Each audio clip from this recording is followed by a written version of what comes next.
हाय दोस्तों, कैसे हैं आप लोग। आज से हम लोग एक क्लास लेके आ रहे हैं जीके और जीएस का। बहुत दिन से ये सिस्टम प्रोग्रेस में था, आज फाइनलाइज हो गया। जीके और जीएस का क्लास रहेगा, कंटिन्यू रहेगा, डीप कॉन्सेप्ट के साथ रहेगा। सब्जेक्टिव और ऑब्जेक्टिव दोनों प्रकार के क्वेश्चन सॉल्व किए जाएंगे। शुरुआत हम लोग करेंगे इंडियन पॉलिटी से।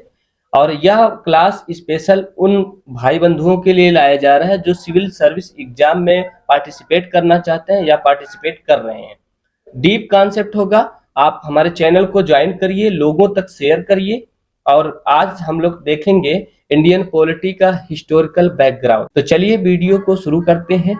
Regulating act 1773। उससे पहले ये जानने की कोशिश करते हैं कि प्यारे भाई बिल क्या होता है।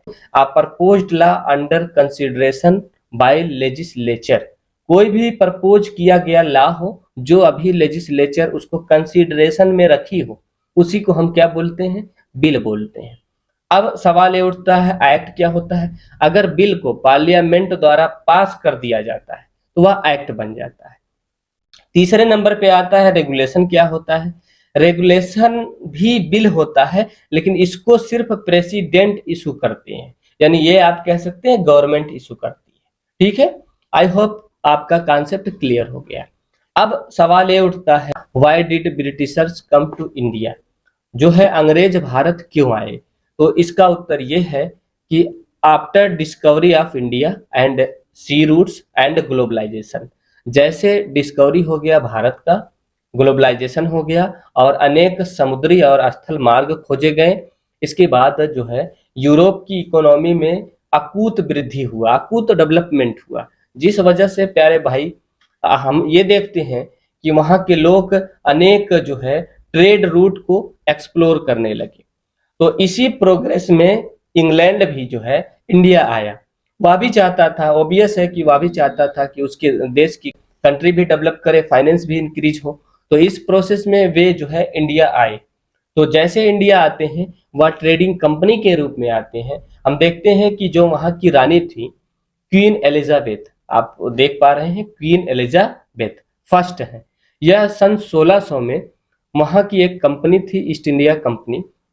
उस कंपनी को लाइसेंस दिया, एक्सक्लूसिव ट्रेडिंग राइट्स जिसमें इंक्लूड थे कि ये ईस्ट के जो कंट्री है उसमें व्यापार कर सकती है। तो जैसे इसको व्यापार करने का लाइसेंस मिला, तो लाइसेंस जो रिन्यू किया जाता था वो चार्टर एक्ट के तहत किया जाता था, और कंपनी को रेगुलेट जो किया जाता था वो रेगुलेटिंग एक्ट के तहत किया जाता था। यानी आप ये कह सकते हैं कंपनी को रेगुलेटिंग एक्ट और चार्टर एक्ट दोनों के तहत किया जाता था। आई होप इतना कॉन्सेप्ट आपका क्लियर हो गया होगा। आइए अब हम ये देखते हैं कि कंपनी का जो इंडिया में फेज है वो तीन मोटी मोटा फेजों में डिवाइड है। जैसा कि पहला फेज होता है कि 1600 से 1773 तक, ये कंपनी का पहला फेज है ईस्ट इंडिया कंपनी का। और इस फेज में कंपनी जो है स्पेशली ट्रेडिंग कंपनी के नाम से जानी जाती है, यानी ये कहने का मतलब ये है सिर्फ व्यापार करती थी। उसके बाद दूसरा फेज है 1773 से लेके 1857 तक, ये आप 58 तक भी कह सकते हैं, 1858 तक है। 1858 तक यह जो कंपनी ट्रेडिंग मतलब मेरे कहने का मतलब commercial as well as struggle दोनों काम करते थे, यानी इंडियन लोग से फाइट भी करते थे और अपने कॉमर्स को भी कंटिन्यू रखे थे। लेकिन 1858 में जो है इस कंपनी को पूर्ण रूप से एडमिनिस्ट्रेटिव और पॉलिटिकल बॉडी घोषित कर दिया गया कानून ला के। क्यों ऐसा किया गया, क्योंकि 1857 में जैसे सिपाही म्यूटनी होती है उसके बाद इस कंपनी को फुल्ली एडमिनिस्ट्रेटिव बॉडी बना दिया जाता है। तो आई होप प्यारे भाई आपका इतना कॉन्सेप्ट क्या होगा, क्लियर होगा। अब हम ये समझने की कोशिश करते हैं कि जो कंपनी को रेगुलेट करने के लिए ब्रिटिश पार्लियामेंट दो कानून लाई थी। क्या लाई थी, चार्टर एक्ट लाई थी, रेगुलेटिंग एक्ट लाई थी। चार्टर एक्ट के तहत उसके लाइसेंस को रिन्यू किया जाता था कि 20 साल के लिए, वैसे मिनिमम 20 साल के लिए रिन्यूअल होता था। और जो रेगुलेटिंग एक्ट था, रेगुलेटिंग एक्ट के तहत ब्रिटिश गवर्नमेंट जो है इनडायरेक्टली कंपनी के ऊपर कंट्रोल करती थी। उस समय जो तत्कालिक गवर्नर या गवर्नर जनरल या वायसराय होते थे, उनके माध्यम से, उनके एग्जीक्यूटिव काउंसिल के माध्यम से, उनके जो बोर्ड ऑफ डायरेक्टर्स होते थे उनके माध्यम से कंपनी को क्या करते थे, कंट्रोल करते थे। अब सवाल ये उठता है कंपनी को कंट्रोल ही क्यों करना। तो प्यारे भाई इस प्रोसेस में आपको ये समझना होगा, कंपनी को इसलिए कंट्रोल करना चाहते थे।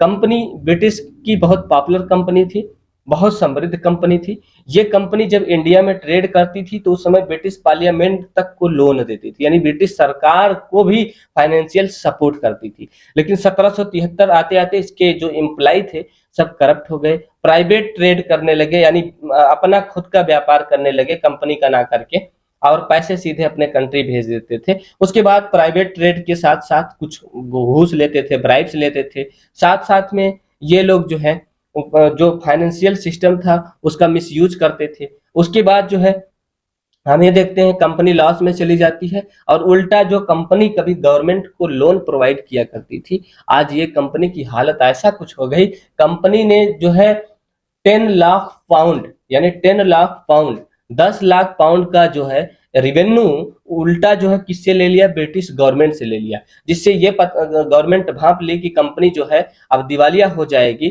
तो इसलिए कंपनी के ऊपर कंट्रोल करना बहुत इंपॉर्टेंट हो गया है। और कंपनी के बढ़ते हुए पावर को देखते हुए कि इंडिया में इसका जो पावर बढ़ रहा था, जिस वजह से कंट्रोल करना ब्रिटिश सरकार के लिए बहुत जरूरी हो गया था, इसलिए ब्रिटिश सरकार ने इसको कंट्रोल करना शुरू कर दिया। तो फर्स्ट स्टेप उठाया गया था रेगुलेटिंग एक्ट 1773। तो आइए देखते हैं कि रेगुलेटिंग एक्ट 1773 के पहले फीचर्स देख लेते हैं, उसके बाद इसके कार्य देख लेते हैं। नंबर 1, पॉइंट नंबर 1 है इसके फीचर्स में कि it was the first step taken by the British parliament to control the affairs of East India company. यह पहला स्टेप था ब्रिटिश पार्लियामेंट के द्वारा कि जिसमें ब्रिटिश पार्लियामेंट ये चाहती थी हम इसके कंपनी के अफेयर्स को, जितने भी कंपनी के मैनेजमेंट है उस पर क्या करें, कंट्रोल करें। पहला पॉइंट हो गया। दूसरा पॉइंट ये हो गया कि इट रिकॉग्नाइज्ड, इसने जो है मान्यता दे दिया कंपनी के पॉलिटिकल एंड एडमिनिस्ट्रेटिव फंक्शन को, यानी कंपनी का जो राजनैतिक और प्रशासनिक जो कार्य को लीगल कर दिया, आप ये कह सकते हैं। इस तरह से ब्रिटिश सरकार ने पहली बार, है ना, सेंट्रल एडमिनिस्ट्रेशन की नींव रखी, यानी एक केंद्रीय प्रशासन की नींव रखी कि एक ही प्रकार की सरकार हो, ताकि जो है पूरे ब्रॉड लेवल पे हम इसको क्या करें, कंट्रोल करें। तो बात यहीं तक खत्म नहीं होती है, फिर अब हम आगे देखते हैं कि इसके फंक्शन क्या है। तो जैसा कि आप इस स्क्रीन पर देखिए, मैं आपको दिखा रहा हूं क्या क्या इंपॉर्टेंट वर्क है। नंबर 1 काम किया गया है कि it designated the governor of Bengal as the governor general of Bengal. इसने जो बंगाल के गवर्नर होते थे उनको गवर्नर जनरल ऑफ बंगाल घोषित कर दिया गया। और उस समय जो इंडिया में 3 प्रोविंसेस थे जो कंपनी का बहुत बड़ी टेरिटरी हुआ करती थी, बंगाल, बॉम्बे एंड मद्रास। इन तीनों प्रोविंसेस को जो है कंपनी पूरी तरह कंट्रोल करके रखी थी, और ये कहा जाता था बंगाल उस समय जो है इनके लिए जो है रेवेन्यू का सबसे ज्यादा सोर्स था। इसमें से सबसे इंपॉर्टेंट था बंगाल, इसीलिए बंगाल के गवर्नर जनरल ऑफ बंगाल घोषित कर दिया गया। साथ में जो प्रोविंस थे बॉम्बे एंड मद्रास, उनके गवर्नर को इनके सबऑर्डिनेट कर दिया गया।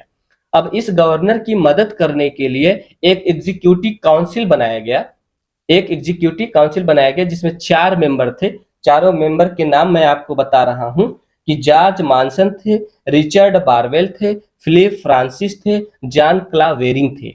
ये 4 मेंबर क्या करते थे, गवर्नर जनरल ऑफ बंगाल की असिस्ट करते थे, यानी मदद करते थे। ये उसके एग्जीक्यूटिव काउंसिल के पार्ट थे।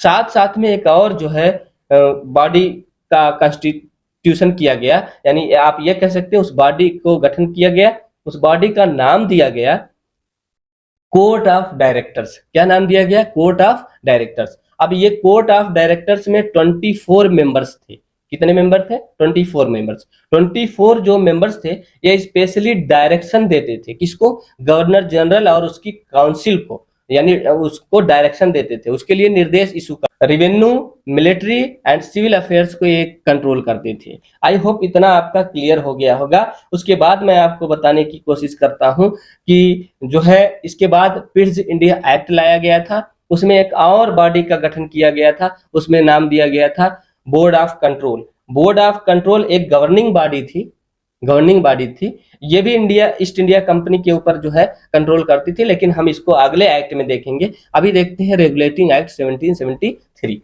इसके बाद जो है इसी एक्ट के माध्यम से 1774 एक सुप्रीम कोर्ट बनाया गया एट फोर्ट विलियम्स में, है ना। उसके जो फर्स्ट जज थे सर एलिजा एम्पे थे।